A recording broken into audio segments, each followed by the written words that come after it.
আসসালামু আলাইকুম, নমস্কাৰ। মোৰ সাংবাদিক দাদা ভাইটিসকলক মই আন্তৰিক অভিনন্দন জনাইছোঁ।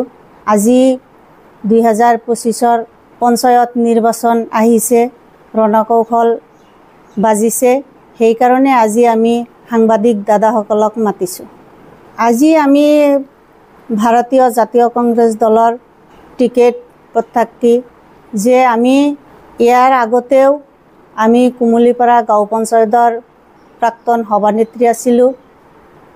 তাৰপিছত আমি যুৱ কংগ্ৰেছৰ 6 নং লোকসভাৰ ইলেক্টেড হৈ সাধাৰণ সম্পাদিকা হিচাপে আহিছিলোঁ। ইয়াৰ পিছত আমি কলেজ লাইফৰ পৰা আমি NSY যুৱ কংগ্ৰেছ কৰিছোঁ। তাৰপিছত আমি 11 নং হাজিপাৰা জিলা পৰিষদৰ সদস্য হিচাপে নিৰ্বাচিত হৈছিলোঁ আৰু বৰ্তমানো মই বৰপেটা জিলা কংগ্ৰেছৰ মহিলাৰ ভাইচ প্ৰেছিডেণ্ট। আজি আমি ইয়াত সমবেত হৈছোঁ এই কাৰণেই যে মই ভাৰতীয় জাতীয় কংগ্ৰেছ দলৰ টিকেট প্ৰত্যাশী। সেইকাৰণে মই ৰাইজক আহ্বান জনাওঁ যে ৰাইজে যাতে আমাক আকৌ এবাৰ সুযোগ প্ৰদান কৰে, যে কিয় যে আমি সঁচাই 11 নং হাজিপাৰা জিলা পৰিষদৰ সদস্য হিচাপে আমি নিৰ্বাচিত হৈ আহিছিলোঁ, কিন্তু আমি বিগত 5 বছৰত আমি 3.5 বছৰ বহিয়ে আছিলোঁ। আমি কোনো ধৰণৰ কাম কাজ পোৱা নাছিলোঁ। তাৰপিছত আমাক চৰকাৰৰ পৰা 15 ফাইনেন্স এটা আহিছিল স্কিম। সেই স্কিমত আমি অলপ কাম পাইছিলোঁ। সেইখিনি কাম আমি 50% পাইছিলোঁ আৰু আঞ্চলিক পঞ্চায়তৰ সদস্যই 50% পাইছিল। কিন্তু আমি যিখিনি যেতিয়া আমি ভোট খুজিছিলোঁ বা ৰাইজৰ মাজত গৈছিলোঁ, তেতিয়া আমি ৰাইজক বহুত আশ্বাস দিছিলোঁ আৰু ৰাইজক বহুতো কথা কৈছিলোঁ, কিন্তু আমি সেই কথা পূৰণ কৰিব পৰা নাই। আমি তাৰ কাৰণে দুখিত। লাষ্টত আমাক অলপ যদিও দিছিল, আমি কামবিলাক শেষ কৰিব পৰা নাই। বৰ্তমান আমাৰ কাম আধৰুৱা হৈ আছে। চাওক, বৰ্তমান আমাৰ নৱগঠিত 25 নং পাকাবেতবেৰী সমষ্টিৰ অন্তৰ্গত 7 নং বেকী জিলা পৰিষদৰ ৰাইজক আমি এইখিনিয়ে আহ্বান জনাওঁ যে ৰাইজে যাতে, মই হাইকমাণ্ডাৰৰ ওচৰতো আবেদন জনাওঁ যে যাতে আমাক আকৌ টিকেট প্ৰদান কৰে আৰু আমি ৰাইজৰ মাজত যাব পাৰোঁ। ৰাইজে যাতে আমাক সহায় সহযোগিতা আগবঢ়ায় আৰু ৰাইজৰ যিবিলাক সমস্যা আছে আমি সমাধান কৰিবলৈ চেষ্টা কৰিম। আৰু বেকী জিলা পৰিষদৰ সন্মানীয় ৰাইজ, সন্মানীয় মুৰব্বীসকল, আমাৰ আই মাতৃসকল, যুৱক ভাই বন্ধুসকল, মই সকলোকে অভিনন্দন জ্ঞাপন কৰিছোঁ।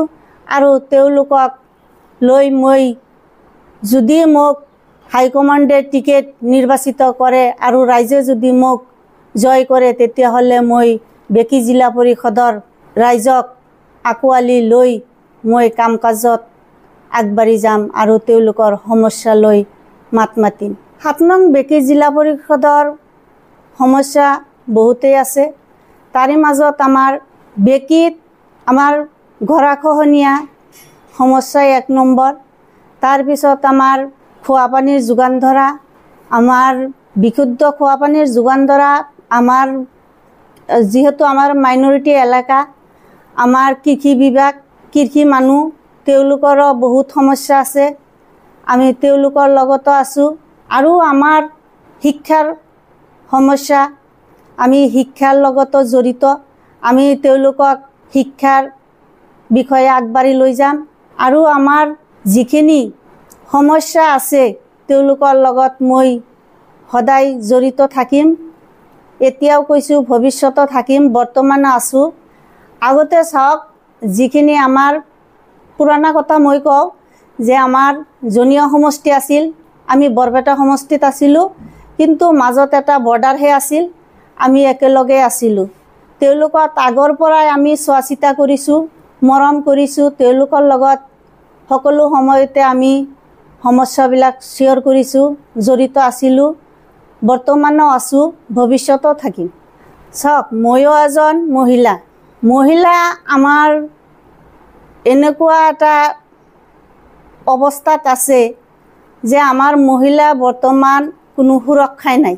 আমাৰ মহিলাবিলাকে শিক্ষা দীক্ষাৰ ক্ষেত্ৰতো পাছপৰা। আমি মহিলাক শিক্ষা দীক্ষাক লৈ আগবাঢ়ি যাম আৰু তেওঁলোকক ভৱিষ্যত তেওঁলোকে এই দেশৰ সুনাগৰিক হ'ব লাগিব আৰু তেওঁলোকক শিক্ষা দীক্ষাক আগবাঢ়ি যাব লাগিব। ৰাইজৰ দোৱা আশীৰ্বাদত মই 100% নিশ্চিত। আমাৰ হাইকমাণ্ডে যি কৰে আমি সেইমতেই কাম কৰোঁ। আমি হাইকমাণ্ড অমান্য কৰি একো কাম নকৰোঁ। সকলোৰ ক্ষেত্ৰতে তেনেকুৱা নহয়। মই ভাবোঁ মোৰ ক্ষেত্ৰত তেনেকুৱা নহ'ব। মোৰ যাদুৰ গাঁঠি তেনেকুৱা নাই। মই যাদু কৰা মানুহো নহয়। মোৰ কামৰ ক্ষেত্ৰত কাম চাই, মোৰ ব্যৱহাৰ চাই, মোৰ কথা বতৰাৰ মাত শুনি বা মোৰ লগত মিলা প্ৰীতিৰে থাকি ভাল পায়, সেইকাৰণে মোক ৰাইজে ভোট দিব। মোক এইটো যুক্তিতেই দিব, চাওক আজি আমি এজন সক্ৰিয় কৰ্মী হিচাপে কাম কৰি আছোঁ, বৰ্তমানো কৰি আছোঁ, ভৱিষ্যতো কৰিম। আমি ইমান দুৰ্দিনতো আমি কংগ্ৰেছ এৰি যোৱা নাই, আমি কংগ্ৰেছত আছোঁ। সেইকাৰণেই মই হাইকমাণ্ডক অনুৰোধ জনাওঁ যে হাইকমাণ্ডে যাতে মোক টিকেট প্ৰদান কৰে আৰু ৰাইজৰ লগত মোৰ ভাল, ৰাইজক মই আগবাঢ়ি যাম ৰাইজৰ লগত, ৰাইজে মোক লগত থাকিব। মই এজন সক্ৰিয় কৰ্মী হিচাপে মোক টিকেট প্ৰদান কৰিব। মই বেকি জিলা পৰিষদৰ অন্তৰ্গত যিখিনি সমস্যা আছে, শিক্ষা দীক্ষাৰ ক্ষেত্ৰত, গৰাখহনীয়াৰ ক্ষেত্ৰত, বাল্য বিবাহৰ ক্ষেত্ৰত, নিচাজাতি দ্ৰব্য সেৱা কৰাৰ যিবিলাক আছে, মই সেইসকলৰ লগত যুঁজি যাম আৰু তেওঁলোকক লৈ আমাৰ গাঁৱৰ যিবিলাক আৰু মানুহ আছে, ভাল মানুহ, তেওঁলোকৰ লগত লৈ মই এইবিলাক হাৰিবলৈ বা শুধৰণি কৰিবলৈ চেষ্টা কৰিম। 4খন জিপি আছিল, মই সেইখন 4খন জিপিতে কৰ্মীসকলক লৈ সমভাগে কাম কৰি গৈছোঁ। বা কোনোবা জিপিত ড্ৰেইন বনাইছোঁ, কোনোবা জিপিত আপোনাৰ পানী, বিশুদ্ধ পানী খোৱা, মছজিদ মাদ্ৰাছাতে মই বেছি কৰিছোঁ খোৱা পানী আঁচনি, তাৰপিছত লেট্ৰিন, টয়লেট, কোনোবা স্কুলত বাউণ্ডাৰী ৱাল, মই যিখিনি পইচা পাইছোঁ মই সৎভাৱে ব্যৱহাৰ কৰিছোঁ। মোৰ পৰিচয়টো হ'ল, মোৰ নাম ৰৌচুনাৰা আহমেদ, মোৰ স্বামীৰ নাম সন্মানীয় খণ্ডকাৰ আহাদুল ইছলাম, মোৰ গাঁও কুমলীপাৰা। মই কুমলীপাৰা গাঁও পঞ্চায়তৰ প্ৰাক্তন সভানেত্ৰী, 6 নং বৰপেটা লোকসভা সমষ্টিৰ যুৱ কংগ্ৰেছৰ ইলেক্টেড সাধাৰণ সম্পাদিকা, 11 নং হাজিপাৰা জিলা পৰিষদৰ সদস্যা। মই ভাৰতীয় জাতীয় কংগ্ৰেছ দলৰ এজন সক্ৰিয় কৰ্মী আৰু বৰ্তমান মই বৰপেটা জিলা মহিলা কংগ্ৰেছৰ ভাইচ প্ৰেছিডেণ্ট। বৰ্তমান মই 7 নং বেকি জিলা পৰিষদৰ ভাৰতীয় জাতীয় কংগ্ৰেছ দলৰ টিকেটৰ প্ৰত্যাশী। 7 নং বেকি জিলা পৰিষদৰ সন্মানীয় ভোটাৰ ৰাইজৰ পৰা মই দোৱা আশীৰ্বাদ বিচাৰি মই সন্মানীয় ৰাইজ, সন্মানীয় মুৰব্বীসকল, সন্মানীয় আইমাতৃসকল আৰু সন্মানীয় যুৱক ভাই বন্ধুসকলৰ পৰা দোৱা আশীৰ্বাদ বিচাৰিছোঁ।